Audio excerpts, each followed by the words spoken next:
BMC नगर निगम लोग को लेकर काफी हाई वोल्टेज हमने चुनाव देख लिया, लेकिन अब सवाल यह है कि कौन बनेगा मुंबई का बॉस। आइए तस्वीर के साथ शुरुआत करते हैं, दिखाते हैं कुछ तस्वीर, क्योंकि वहां पर अब शुरू हो गए रिजॉर्ट पॉलिटिक्स मुंबई में।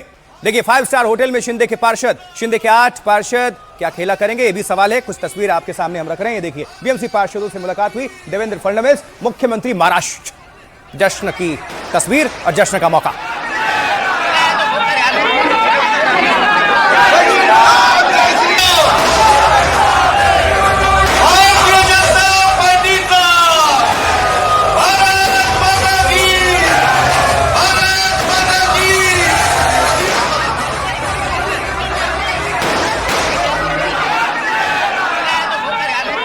चलिए देवेंद्र फडणवीस को देख रहे हैं आप, खुशियां बांटते हुए, मिठाई बांटते हुए और ये जीत का जश्न और अपने पार्षदों से मिलते हुए। वहीं एकनाथ शिंदे ने अपने पार्षदों को 5 स्टार होटल में शिफ्ट कर दिया है। सवाल यह है कि क्या शिंदे को अपने पार्षदों के टूटने का डर सता रहा है या वो बीजेपी से मोल भाव करने की कोशिश कर रहे हैं। तस्वीर देखिए।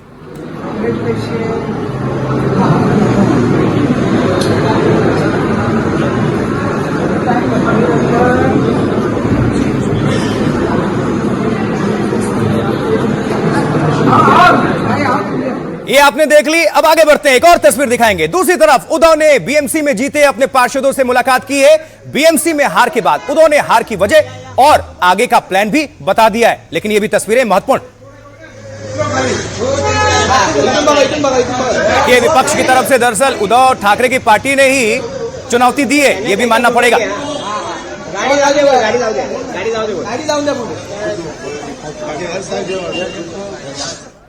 और वहीं बीएमसी में 8 सीटें जीतकर असदुद्दीन ओवैसी की पार्टी ने सबको चौंका दिया है। सभी पार्षदों की आज मुंबई के होटल ट्राइडेंट में मुलाकात हुई। असदुद्दीन ओवैसी से वीडियो कॉन्फ्रेंसिंग के जरिए वार्ता हुई, सुनवाएंगे आपको ओवैसी ने महाराष्ट्र की जीत पर क्या कुछ कहा, लेकिन उसके पहले यह तस्वीर देखिए।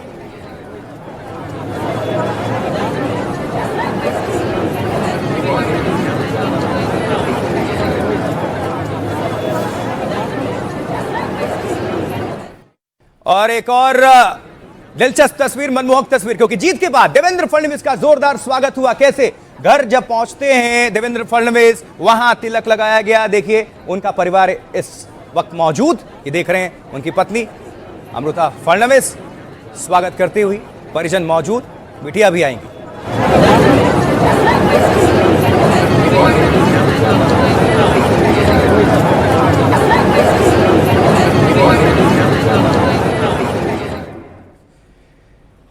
तो जीत के हीरो देवेंद्र फडणवीस के पोस्टर मुंबई के सड़कों पर चस्पा किए गए हैं। जगह जगह धुरंधर देवेंद्र के पोस्टर लगा दिए गए हैं। धुरंधर, अभी धुरंधर आई थी ना फिल्म, तो अब देवेंद्र देखिए जरा।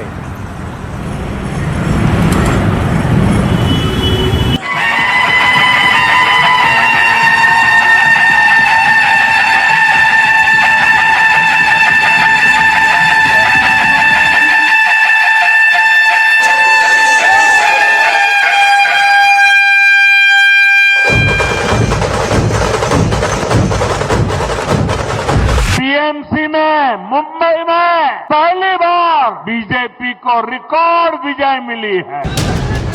महाराष्ट्र में बीजेपी की शानदार जीत की देश भर में गूंज है। प्रधानमंत्री मोदी ने बंगाल की रैली में महाराष्ट्र में जीत का जिक्र किया। एक बार फिर महाराष्ट्र में रिसोर्ट पॉलिटिक्स की शुरुआत हो गई है। बीएमसी के मेयर को लेकर खींचतान भी तेज है। शिवसेना शिंदे गुट ने मेयर के पद पर दावा ठोक दिया है। शिंदे को अपने पार्षदों को होटल में शिफ्ट करना पड़ा है। 8 पार्षदों के पाला बदलने से मुंबई का बॉस बदल सकता है। महाराष्ट्र की जनता का हमारे प्रधानमंत्री मोदी जी पर जो विश्वास है, उस विश्वास की यह विजय है। तो इस जीत के बाद रिसोर्ट पॉलिटिक्स की भी शुरुआत हो चुकी है, एंट्री हो गई है। कैसे मुंबई में चल रही है रिसोर्ट पॉलिटिक्स, ये आप सभी तक पहुंचाने का और बताने का वक्त है। आइए करते हैं अपडेट, देखिए जरा। देखिए मुंबई में रिसोर्ट जो पॉलिटिक्स है, अब बीएमसी चुनाव नतीजे के बाद नए मेयर पर सस्पेंस है। एकनाथ शिंदे, जी हां, शिंदे ने अपने जीते पार्षदों को 5 स्टार होटल में भेज दिया है। नए मेयर के चुनाव तक होटल में ही वो रहेंगे पार्षद। बीएमसी नतीजों के बाद शिंदे किंग मेकर की भूमिका में हैं। बिना शिंदे के समर्थन के बीजेपी का मेयर नहीं बन सकता। सूत्रों के मुताबिक एकनाथ शिंदे बीजेपी से मोलभाव कर सकते हैं। अपने पार्षदों को उद्धव गुट में जाने से रोकने की भी यह रणनीति हो सकती है। शिंदे गुट के 8 पार्षदों के पाला बदलने से खेल बदल सकता है, यानी सियासी समीकरण। विपक्ष एकजुट होकर खेल बिगाड़ने की पूरी कोशिश कर सकता है। इसी वजह से पार्षदों को होटल में शिफ्ट कर दिया गया कि हॉर्स ट्रेडिंग ना हो। सूत्रों के मुताबिक वो मेयर पद पर दावा भी कर सकते हैं, यानी एकनाथ शिंदे की बात कर रहे हैं। पार्टी पार्षदों की तरफ से भी शिंदे पर दबाव है। बीएमसी के मेयर पद पर शिवसेना समझौता नहीं करना चाहती। करीब 25 सालों तक बीएमसी पर शिवसेना का कब्जा रहा था। ठाकरे परिवार का 25 सालों तक बीएमसी पर राज रहा। शिंदे सेना का मानना है कि यह परंपरा बनी रहनी चाहिए। बीएमसी मेयर का पद शिवसेना को ही मिलना चाहिए। शिंदे शिवसेना के प्रवक्ता ने मेयर पद की मांग भी कर दी, डिमांड कर दिया। जी हां, सामना में शिंदे की शिवसेना को शाह की सेना कहा गया। संजय राउत ने शिंदे पर गद्दारी करने का आरोप लगाया। अगर एकनाथ शिंदे ने गद्दारी ना की होती तो बीजेपी सत्ता में 100 जन्मों तक नहीं आती, ये संजय राउत कह रहे हैं। और अब इसको लेकर सियासतदान क्या कुछ कह रहे हैं, ये सुनने का वक्त है। तो आइए आप सभी को हम सीधा सुनवा देते हैं, सुनिए। बीजेपी नंबर 1 पार्टी बनी और हमारे साथ जहां हमारे अलायंस पार्टनर थे उनको भी लोगों ने मतदान किया। तो महाराष्ट्र इस बार पूरे तरीके से मोदी जी के साथ, बीजेपी के साथ, अलायंस के साथ था। और कांग्रेस पार्टी हो चाहे कोई और पार्टी हो, इनको एक प्रकार से महाराष्ट्र की जनता ने बड़ी शिकस्त दी है। देश की और राज्य की सत्ता उनके हाथ में है। उस सत्ता का उपयोग, दुरुपयोग करके अगर कोई लोकल बॉडीज का चुनाव जीता है तो उसका श्रेय मुख्यमंत्री को ही जाता है ना। जिस तरह का माहौल चुनाव के दिन हो रहा था मुंबई में, ईवीएम बंद पड़ रहे थे, वही हमेशा कंप्लीट है ना। ये बटन दबाओ तो उसको वोट जाता है, उसका दबाओ तो उसको वोट जाता है। वोटर लिस्ट में गड़बड़ी है, उसका भी नुकसान हमको भुगतना पड़ा है। जिस व्यक्ति ने महाराष्ट्र के लिए इतना काम किया है, शायद संजय राउत जी को ये पचता नहीं है, लेकिन एकनाथ शिंदे जी को संजय राउत की सर्टिफिकेट की आवश्यकता नहीं, क्योंकि जनता का विश्वास है और जनता का प्यार है। शायद संजय राउत जी भूल चुके हैं कि 2019 में वो जाके बैठे कांग्रेस और एनसीपी के गोदी में। शायद वो गद्दार की बात करते हैं तो उन्होंने विचारधारा के साथ गद्दारी की। भाजपा नंबर 1 पे गणित के रूप से आई है, लेकिन उससे सबसे ज्यादा लोगों की हमारे प्रति होने वाला विश्वास और उनका आशीर्वाद, इसके लिए हम बहुत धन्यवाद करना चाहते हैं। और अभी हम जीत गए हैं, हमें बहुत अच्छा आशीर्वाद दिया। अभी हमारा ये प्लान रहेगा कि हम महाराष्ट्र की हर जगहों के लिए, जिसमें हर शहर रहने लायक भी रहे और जीने लायक भी रहे, उस हिसाब से हम काम करना आज से शुरू करें। मुंबई के लोगों ने यह फैसला दिया है कि आप पिछले 27 वर्षों से मुंबई में बैठकर अपना महापौर बैठा करके मुंबई महानगर पालिका की तिजोरी लूटते थे, मुंबई के लोगों को शुद्ध पानी नहीं देते थे, मुंबई की हवा शुद्ध नहीं। तो मुंबई को लूटने का जो एक पूरा 27 वर्षों से जो अभियान चल रहा था, उस अभियान पे परमानेंट फुल स्टॉप लगाया किसने? तो मुंबई के लोगों ने। आइए थोड़ा समीकरणों पर गौर कर लेते हैं। देखिए, बहुमत के लिए 114 चाहिए सीटें, कुल सीट कितनी है? 227। अब किसकी क्या स्थिति है, आइए नजर डालते हैं। सबसे पहले हमने बीच में बीजेपी को रखा है, क्योंकि 89 सीट के साथ ये लीड कर रहे हैं, सबसे बड़ी पार्टी बनी वहां पर। उसके बाद से नंबर आता है किसका? एसएस यूबीटी यानी शिवसेना, उद्धव ठाकरे वाले गुट का। 65 पार्षद उन्होंने जीत लिए। अब दूसरे नंबर पर ये रहे, और तीसरे नंबर पर जबकि एसएस शिवसेना एकनाथ शिंदे वाले गुट 29। समीकरण सीधा सीधा नजर डालिए, 89, 65 और 29 एकनाथ शिंदे। इसीलिए ये अभी किंग मेकर की भूमिका में माने जा रहे हैं। अब उसके बाद बारी आती है कांग्रेस की। कांग्रेस ने भी 24 पार्षद अपने नाम किए, वो विजयी हुए हैं वहां से। उसके बाद से सबसे ज्यादा चौंकाया किसने? असदुद्दीन ओवैसी की पार्टी ने, एआईएमआईएम, उनके 8 प्रत्याशियों ने जीत दर्ज की है। और उसके बाद से एनसीपी की बात कर लें, अजीत पवार के खाते में 3 सीटें गई, और वो चाचा वाली पार्टी में यानी कि शरद पवार वाले में एक ही जिता पाए अपने प्रत्याशी को। एमएनएस राज ठाकरे बहुत प्रचार किया, उत्तर भारतीय, दक्षिण भारतीय, लुंगी हटाओ पुंगी बजाओ टाइप, बहुत सारे नारे दिए, चमाटा मारना, बहुत सारे, और उसका रिजल्ट 6 सीटों पर सिमट गए एमएनएस। और समाजवादी पार्टी के खाते में 2 सीटें गई हैं। यह है समीकरण। और अब देखिए, बीजेपी प्लस शिवसेना एकनाथ शिंदे वाले 118 सीटें मिली हैं, दोनों को जोड़ दें यानी 89 प्लस 65, जो बहुमत से 4 सीट ज्यादा है। और अजीत पवार की सीटें मिलाने पर 121 का आंकड़ा पहुंच जाएगा। उद्धव, कांग्रेस और विपक्षी दलों के मिलाने पर आंकड़ा कितना पहुंचेगा? 106। यह बहुमत से सिर्फ 8 सीटें ही कम हैं। शिंदे गुट के 8 पार्षदों के पाला बदलने से खेल बदल सकता है। इसीलिए आपको यह पूरा समीकरण पहुंचाना जरूरी था, बताना जरूरी था। और अब पॉलिटिकल रिएक्शंस क्या आ रहे हैं वो भी तो सुनना चाहिए। आइए आपको सुनवा देते हैं कौन क्या कह रहा है, सुनिए। 30 साल के बाद मुंबई में शानदार विजय हुई है, पुणे में हुई है। कहां है कांग्रेस पार्टी, कहां गई शिवसेना ठाकरे साहब की? आपने ठाकरे साहब के सिद्धांतों का सम्मान नहीं किया। ये पूरी जीत नरेंद्र मोदी के सुशासन, देवेंद्र फडणवीस के काम, और अब तो ट्रिपल इंजन सरकार चलेगी महाराष्ट्र। मैं शुक्रिया अदा करना चाहूंगा महाराष्ट्र की आवाम का कि उन्होंने बढ़ चढ़कर अपने वोट का इस्तेमाल किया, और मैं शुक्रिया अदा करना चाहूंगा उन तमाम वोटर्स का जिन्होंने एमआईएम पार्टी के कैंडिडेट्स को अपने वोट से, अपने दुआओं से नवाजा। जहां पर आपको कामयाबी मिली वहां पर आप डेवलपमेंट के काम करवाइए। ये कामयाबी में आप देखेंगे कि हमारे कई हिंदू भाई भी कामयाब हुए। विजयी हुए हैं, उनको मैं बधाई देना चाहूंगी। साथ ही साथ ये भी याद दिलाना चाहूंगी कि पूरी जोर से, ताकत से, पैसों के बल से भारतीय जनता पार्टी और एकनाथ शिंदे ने ये चुनाव लड़ा। भले ही हम विपक्ष में रहेंगे पर मुंबई के हित की बात, मुंबई की के मुद्दों की बात, मुंबई के हक की बात लगातार रखते रहेंगे। ठाकरे गुट पूरी तरह से महाराष्ट्र की जनता ने उनको औकात दिखा दी। अब भी वो नहीं सुधरे, अब भी उनका अहंकार कम नहीं हुआ। औरों को जयचंद कह रहे हो, तुम खुद जयचंद हो। स्वर्गीय पिता के साथ, उनके विचारों के साथ, हिंदुत्व के साथ गद्दारी की, वही नतीजा रहा स्वर्ग में बैठ करके स्वयं बाला साहब जी ने आपको दंड दिया है। और देखिए ये जो सारी लड़ाई है इस बीएमसी के मेयर पद को लेकर है, यानी कि सेंटर में बीएमसी है। और बीएमसी आपको बता दें एशिया की सबसे मालामाल यानी सबसे अर्थव्यवस्था के लिहाज से ये बड़ी म्युनिसिपल कॉर्पोरेशन है। ये भी आप समझ लीजिए कि कई छोटे छोटे देशों को अगर गिन लिया जाए तो उनके जीडीपी से भी कहीं ज्यादा इनके पास धन है। समझिए मेयर मुंबई के बॉस पर जनवरी के अंत में हटेगा ये सस्पेंस, ये भी आपको बता दें। लेकिन पहले तस्वीर आप तो देख ही रहे हैं, साथ साथ थोड़ा अपडेट ये कि सूत्रों के मुताबिक अगले हफ्ते लॉटरी निकाली जाएगी और नगर विकास विभाग महापौर पद के लिए लॉटरी निकालेगा। इससे तय होगा कि महापौर का पद किस वर्ग से होगा, वो सामान्य, महिला या फिर पिछड़ा वर्ग में से एक चुना जाएगा। इसके बाद योग्य जो उम्मीदवार हैं नामांकन दाखिल कर पाएंगे। लॉटरी प्रक्रिया के ठीक 10 दिनों बाद महापौर का चुनाव होगा। बीएमसी के निर्वाचित पार्षद विशेष सभा में मतदान करते हैं और जिस प्रत्याशी को सदन में बहुमत हासिल होगा उसे ही बीएमसी का मेयर चुन लिया जाएगा। यह प्रोसेस है। किसी दल को अकेले दम पर बहुमत ना होने पर गठबंधन की भूमिका महत्वपूर्ण हो जाती है। यह इंपॉर्टेंट है अपने आप में। और अब पॉलिटिकल रिएक्शंस भी साथ साथ सुनना जरूरी है। उदय सामंत और नितेश राणे बीजेपी की तरफ से क्या कह रहे हैं, दोनों को सुनते हैं। राष्ट्रभक्त लोगों ने हमारे भारतीय जनता पार्टी और महायुति को साथ दिया है, आशीर्वाद दिया है, और इसके मुझे विश्वास है आने जो विकास और सुरक्षा दो मुद्दे पे हम लोग जो लड़े थे ना, उसके ऊपर हम जरूर काम करेंगे और मुंबई का विश्वास और उसको मजबूत करेंगे ताकि आने वाले अगले चुनाव में हम 100 प्लस जा सकेंगे।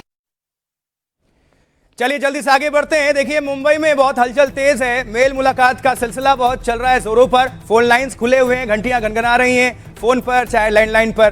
पहले लैंडलाइन पर ज्यादा होता था, अभी फोन पर, लेकिन सेफ्टी के लिए लैंडलाइन भी यूज में आ ही जाता है। आइए जरा कुछ अपडेट कर देते हैं, कुछ तस्वीर आपको जल्दी से दिखा देते हैं। देख, राज ठाकरे देर रात समर्थकों से मिले और उनका अभिवादन किया। हार के बाद सोशल मीडिया पर एक पोस्ट भी साझा किया। यह तस्वीर देखिए।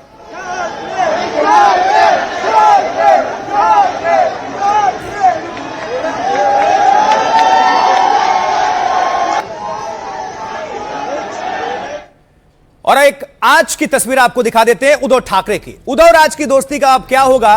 क्या हार के बाद ये दोस्ती फिर से टूट जाएगी? वो अलग बात है, लेकिन आज की जो तस्वीर है ये देखिए, जोशीली तस्वीर। भले ही हार हुई हो उद्धव ठाकरे की या विपक्ष की और बीजेपी और अलायंस ने अपना किला फतह कर लिया हो, लेकिन जोश में कोई कमी नहीं है। उद्धव ठाकरे की पार्टी ने भी बढ़िया प्रदर्शन किया है।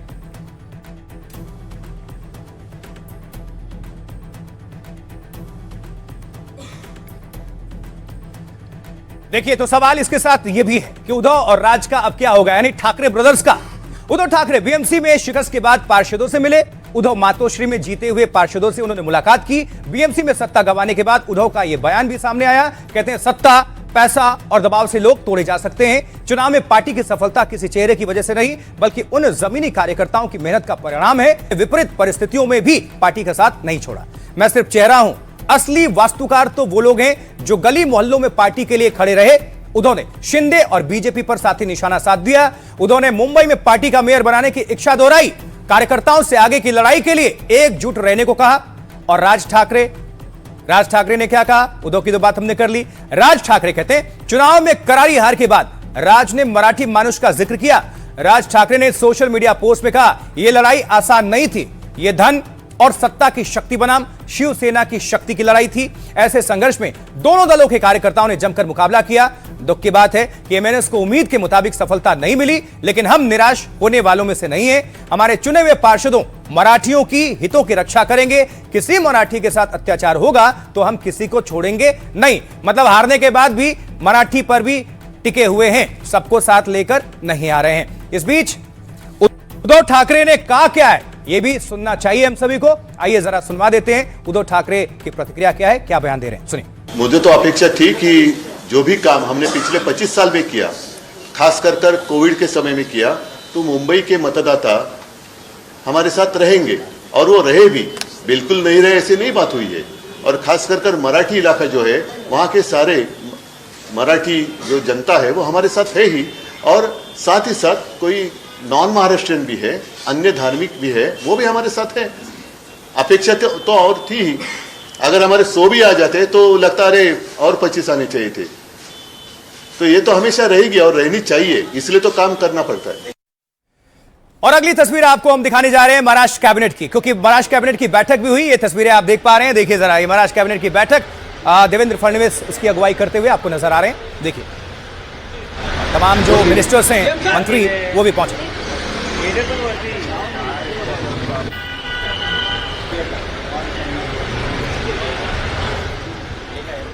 और इस बीच अब बात चाचा और भतीजे की, यानी शरद पवार और अजीत पवार की, क्योंकि नतीजों के बाद अजीत पवार ने बारामती में चाचा शरद पवार से मुलाकात की, जिसकी तस्वीरें आपके सामने रख रहे हैं। देखिए इस मुलाकात को लेकर अटकलें भी तेज हैं। हालांकि अब क्या हो सकता है,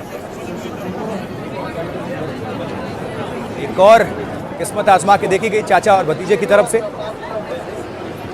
राज्य सरकार में तो विरोध में, लेकिन बीएमसी और नगर निगम में साथ आ गए, लेकिन सफलता मिली नहीं। और एक कार्यक्रम में अजीत पवार और सुप्रिया सुले भी मौजूद थे, उसकी भी तस्वीरें आपको दिखा देते हैं। देखिए अजीत सुप्रिया में क्या बात हुई, ये तस्वीर।